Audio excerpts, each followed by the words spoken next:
Child's Guide to Living with Type 2 Diabetes. Diabetic health is in your hands. Chapter 1. What is diabetes? In the past, Type 2 diabetes usually affected older people, but today, because of dietary changes and living a more sedentary lifestyle, it is found more and more in children. Diabetes is a chronic medical condition that causes liver, muscle, and fat cells to become resistant to insulin. A normal body will produce insulin, but for the diabetic body, it will not produce insulin at all. Glucose will build up in the blood, which can cause a host of problems if not treated properly. The good news is, everyone has the power to avoid developing Type 2 diabetes. Type 2 diabetes will cause a body to become either hypoglycemic, which is low blood sugar, or hyperglycemic, which is high blood sugar. Signs of hypoglycemia and hyperglycemia are found here. If you have any of these conditions, please consult your doctor. What to do if there are signs? Tell someone, parent, school, nurse, and/or doctor. The doctor will order blood work to be drawn that will test blood for a variety of conditions. An A1C test will determine if there is sugar in the blood. The target A1C should be below 6.0. Chapter 2. Causes of Type 2 diabetes.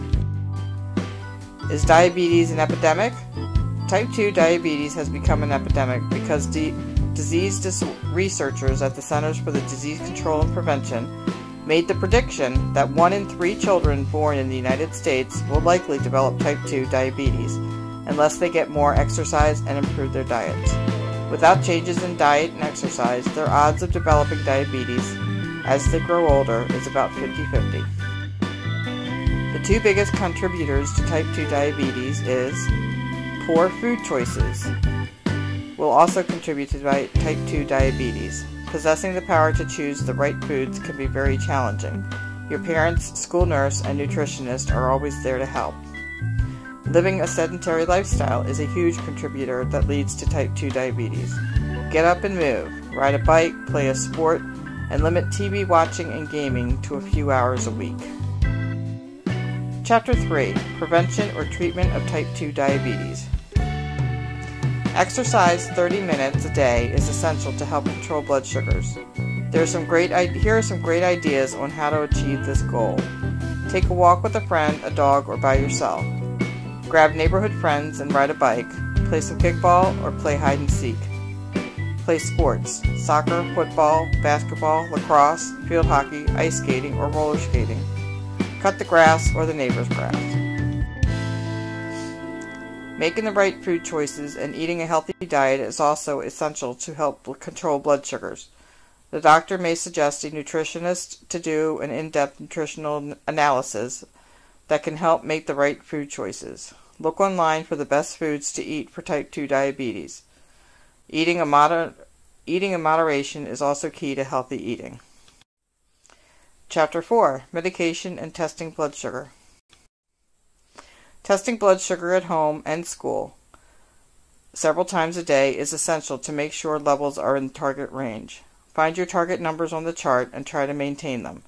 Make a habit of testing your sugars first thing in the morning, before all meals, and before bed. There are many supplies needed to test blood sugars: lancets and lancet holder for finger sticks, test strips to put the blood on, and a meter to read blood sugar level. While in school, the nurse will have to test blood sugar, usually before lunch.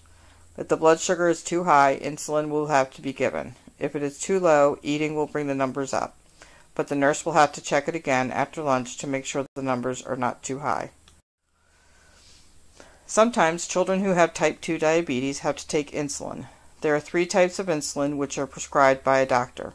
For example, Humalog, which is a rapid-acting insulin which is usually taken with meals. Lantus, which is a long-acting insulin, which is usually taken at bedtime. Novolog 50/50 is a combination of both of those insulins.